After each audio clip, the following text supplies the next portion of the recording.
never usually feel this way. Staring at the ceiling fan. I get lost in it like a trance. Simple things. It's difficult why. Difficult to understand why. Why am I finding joy in such a simple thing? And why do I find joy in simple things in general? I always liked when things felt simple and as if I understood everything. It's just a lamp, or it's just a ceiling fan with a lamp. I don't think that makes me crazy. Most people look at sunsets or sunrises. This is what it's like to be trapped in my room. Only if I view it that way.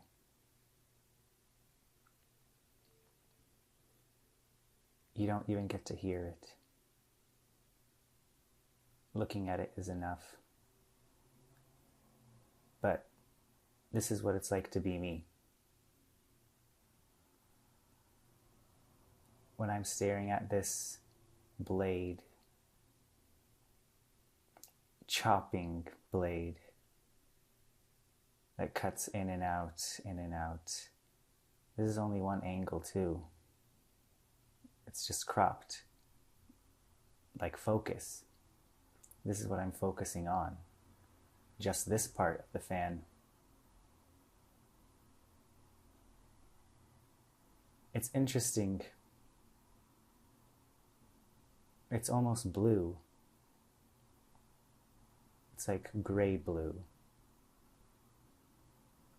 This must be what it feels like to critique art, which I've done. I've done a lot of that. We stay fixated on this one artwork for hours. We write papers, we publish, other people read those papers, we talk to those people about those papers, about the artwork. But this feels too simple.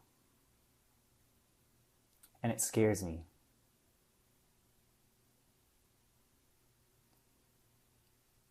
It scares me to enjoy a simple life, one where I'm cozy. You know, when I hear, live a little, or you're young, you have so much life ahead of you, you should live, enjoy your life. I never felt like that meant I had to leave, that I had to go enjoy crazy situations, meeting new people. I mean, I do that, of course. I mean, I of all people know what it's like to run into random people everywhere and chat it up and talk to drugged up people, talk to sober people everywhere. But I'm really in a place where I just want to stay in. Staying in feels novel to me. I'm not used to staying in. I'm used to needing to be around people, needing to socialize, needing to be with my friends, make new friends, make new lovers. Doesn't sound right when you say it that way, make new lovers. But find love in new places, in people, not places, or maybe people are places. I mean, similar to the idea of home, right? When people ask, what is home? That age-old diaspora question. But I realized a long time ago that home is honestly where the good food is. Home is where you feel comfortable, where you feel like you can cook, where you don't think about your steps, where you don't think about the hesitance to leave your bed, the hesitance to run into the people that you co-occupy or co-inhabit this place with. No, home is where you can easily get up. You're not afraid. And there's no stuttering. It just flows. Home isn't that abstract, and it's not that complicated. Especially as someone who wasn't torn apart from their home. It was generational. I didn't have to do the tearing apart. I suffered the consequences of being torn apart. I got that citizenship. And I'm not talking American. I'm talking about Palestinian citizenship. I am American though. But I also got that Palestinian citizenship because my family wanted me to feel more part of back home. And that's a privilege, obviously, but I'm not here to talk about that right now. It's interesting to feel cozy. It's interesting to feel guilty about feeling cozy. Or to feel like it's not actually cozy. I mean, what's a pillow if you can't enjoy it? What's a pillow if you're afraid that it's not going to be there anymore? That one day all that downfilling will be so compressed that it won't be able to lift your head up, your heavy, heavy head, or your weak neck. What is that pillow? Maybe home is where the pillows are. The pillows you feel comfortable laying your head on. Is my voice starting to become a trance too? That's what it's like to be in my head. Maybe I'm always in a trance-like state when I'm alone. Or when I block the outside. When I'm like stuck in my head. And I wish I could hear if you experience the same things as I do. If this is such a universal feeling, do I have the privilege of capturing that essence, being conscious of it? I'm not so toxic that I am not aware of my state at all. I mean, sometimes I push it to the side and I reject my feelings, but I'm here to face them, to dance in the poetry. But that's why poetry always annoyed me, is because, I don't know, maybe I'm just rambling, but, well, you're here, I guess. If you hear this, you're here, so enjoy. But poetry is made of nothing. Poetry has always been about the nothing, or the somethings turned into nothings, or the nothings turned into somethings. It just feels like poetry is so quiet a lot of the time. Or at least that's the poetry that I like, the silent poetry that talks about how our hearts crash and bloom every time we fall in love. That feeling that's inside. No one could say anything happened outside, because it's not a tangible object. I'm not here to give you my love coins or convert that currency. I don't even know what the exchange rate would be. I mean, that's just thinking about love in a material way, which it's not, of course. I hope you understand. And I'm not really talking to you, but talking to myself, talking to you about myself. It feels self-indulgent, but I hope that indulgence can help us establish a connection. I mean, it feels like protest in that way, where maybe it's not so much the protest that achieves anything, but the act of gathering together, knowing that we're all on the same page, or we have something we agree on, or something that we feel some type of way about. And it's usually the same sort of optimism or pessimism or neutrality or lack of neutrality that we're all agreeing on. Something that's bad. Something needs to change. That's why I love protests, but I haven't really gone for a while because it just felt not material enough. It felt like I need to be an artist or whatever.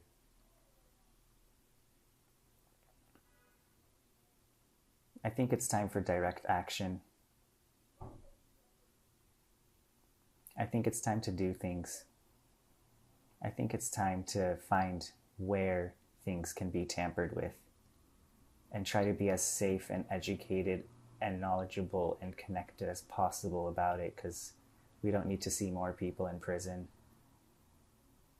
But I really value the martyrs. Those that did something and those that didn't do anything at all.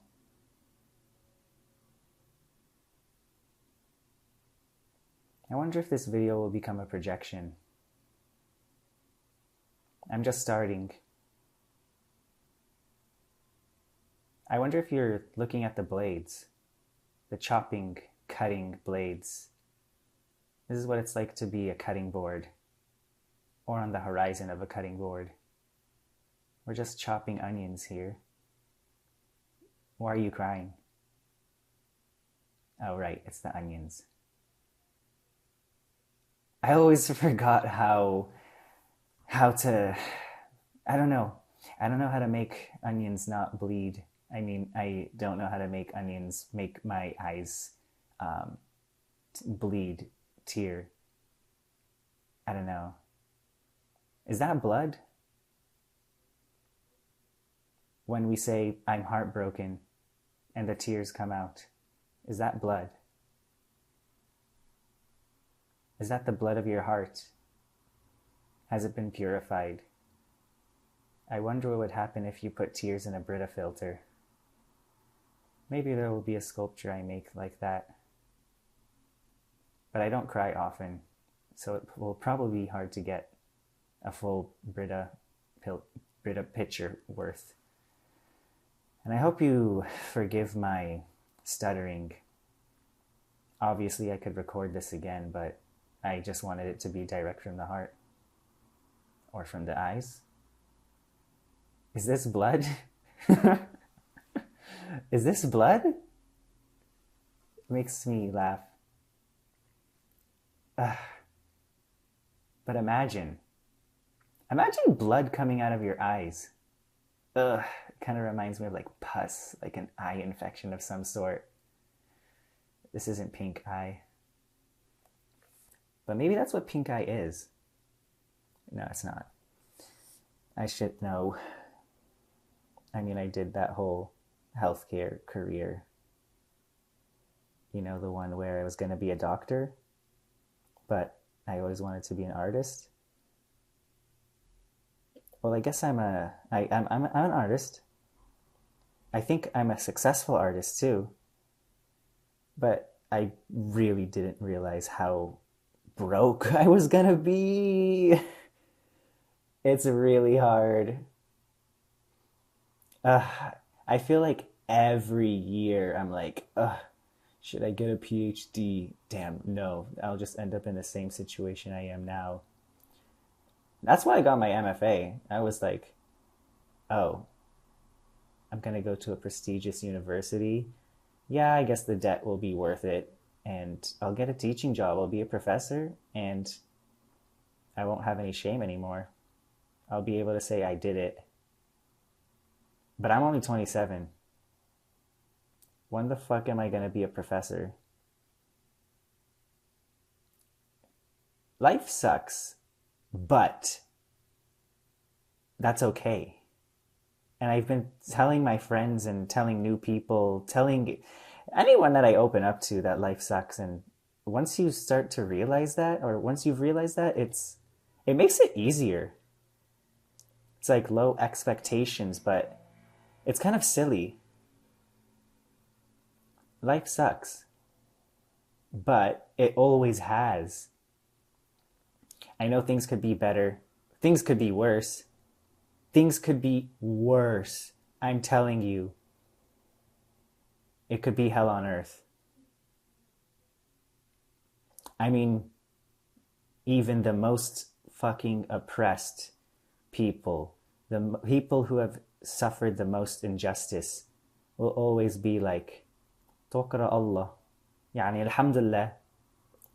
Like, it could be worse. At least you have the ability to say alhamdulillah, or even in your mind, or like some sort of consciousness. And I'm just trying to do that.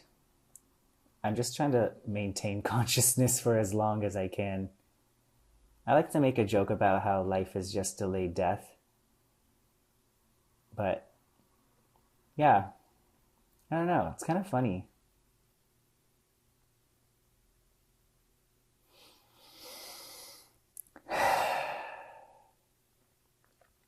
It's kind of funny.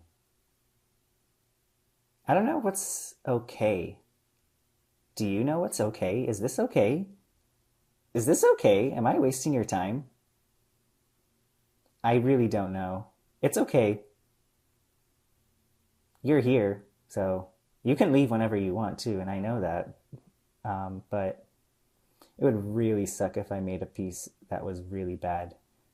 A bad piece of artwork. And I'm not the type of artist who's like, let me make something so cringe that the cringeness is the shock value of it, or my point is making bad work so you know what's really good. I'm really sick of that. I'm not accusing anyone either, but I feel like that is sort of a notion that some people have. But I don't want to talk about that. I'm not really focused on the negative. There's really amazing artists out there. And I'm really happy that you're all out there. And I'm really stressed about how much institutional support I need. I still haven't really figured that out. I just don't want to be broke for longer than I need to be. It is kind of crazy that I'm not immune to the injustices that a lot of other people are. I mean, at least I have the fucking blessing to be able to go into credit card debt. So I'm thankful. But I'm still stressed. Even rich people are stressed. This probably sounds like stupid complaining, but I think that's what I want to complain about. I don't really give myself the chance to complain, you know? I feel like I'm always complaining about other people's injustices, like Palestine, of course. But I'm here. And other people get to complain about shit. I'm kind of complaining about nothing. I mean, that's the complaint. I always got uncomfortable not feeling. Like,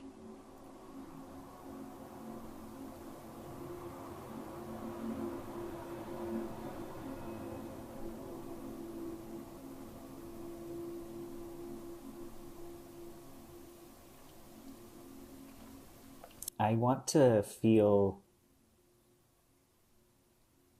my feelings. Shocker. Huh. But yeah, I mean, it's like shocker. Yeah, I want to be like electroshocked. You know? I feel like a lot of things are dull. It's all dull. It's like dreadful. Dread. Dread. Dread. Dread. Dread. Yeah, a lot of people are dreading things. It feels like, you know, in like scores of movies, or like a composition for a film or something, where it'll be like this feeling like being sucked in, like you feel really small, like the violins, like I feel like a lot of people are in that right now, which sucks. It would be like good to be pushed in a different way. Yeah, but I can't tell. I mean, I know things are different, but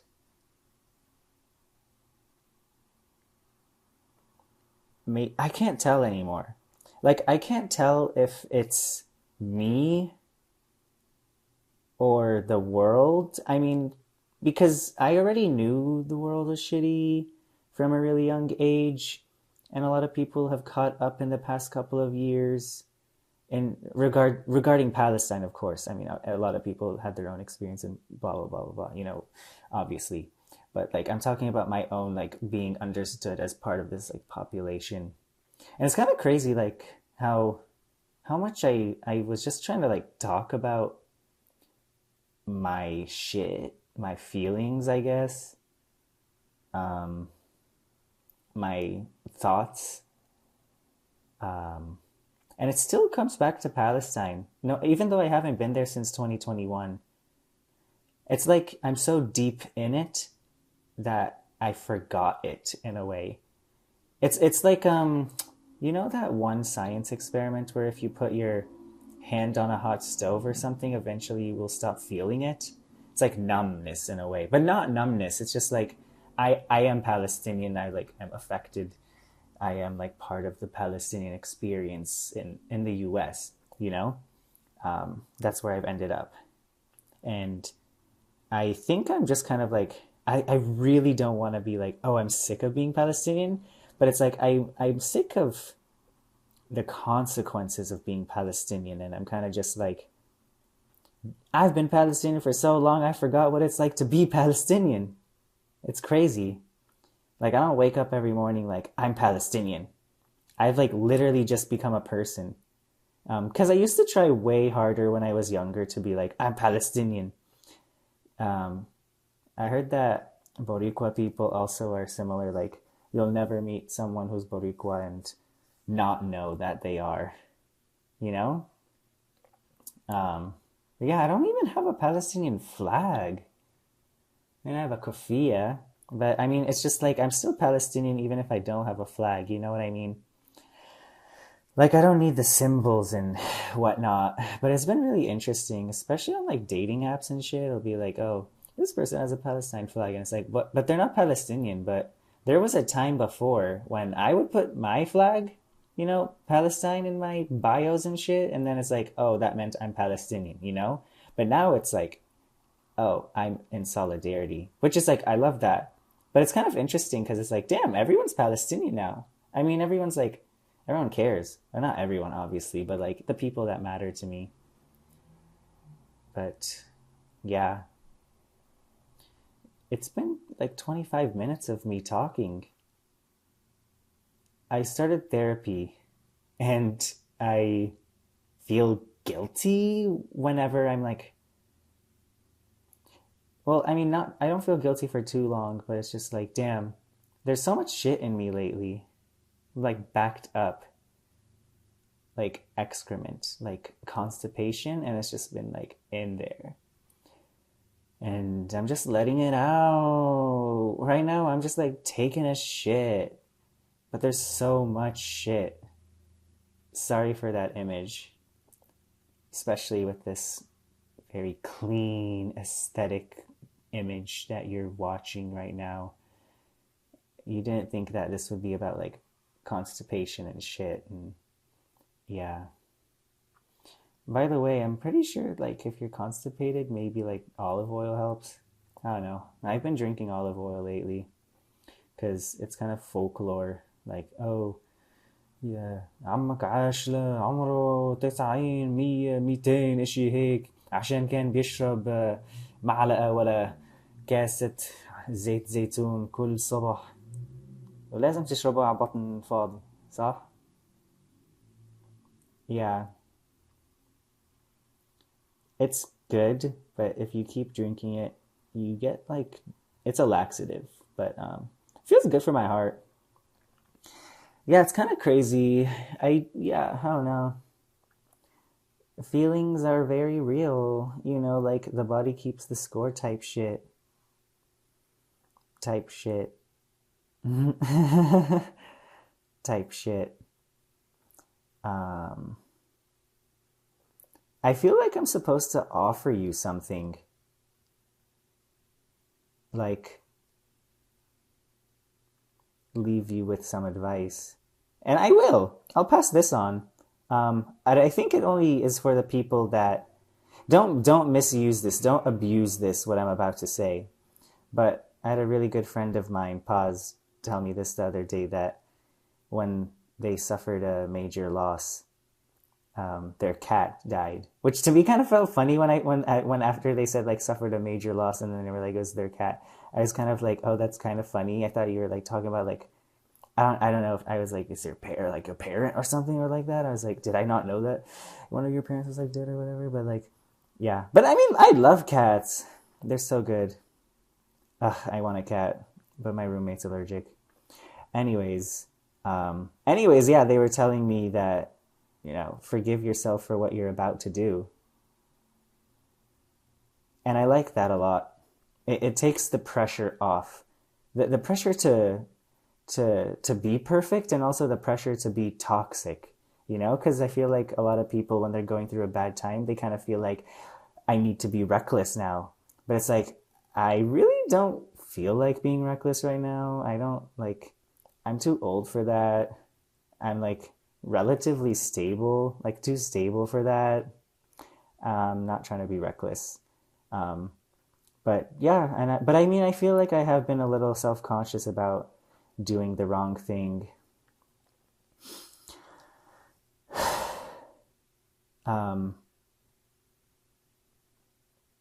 Yeah. Forgive yourself for what you're about to do. I'd say that's something to take with you. Just don't be a toxica or toxico or toxicex. Okay. Well, if you made it this far, I fucking love you.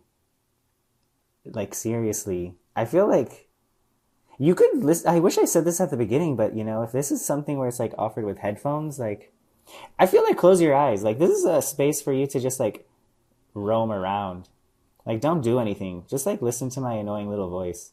Look at the lines, this like flashing. Again, it's a ceiling fan. It's the blade of a ceiling fan cropped. How crazy. Well, I've reached the 30-minute mark, and I think that any more than that, it would just be insane. Yeah. I mean, maybe I'll record another thing. I'll probably do that. I think did my voice crack? No, did it? No, that wasn't a voice crack. That was like a voice, like, it's like the opposite of a crack, like a voice piercing. Yeah. Well, anyways, if you haven't heard it from anyone else, I love you at least. So, yeah. Enjoy the rest of your time, and yeah, hit me up, beep my line, and yeah, don't put too much pressure on yourself, honestly. It's really tough out there right now. But also don't slack. Like, you're not a bad person if you do, but like we should like do something. All right. Ciao.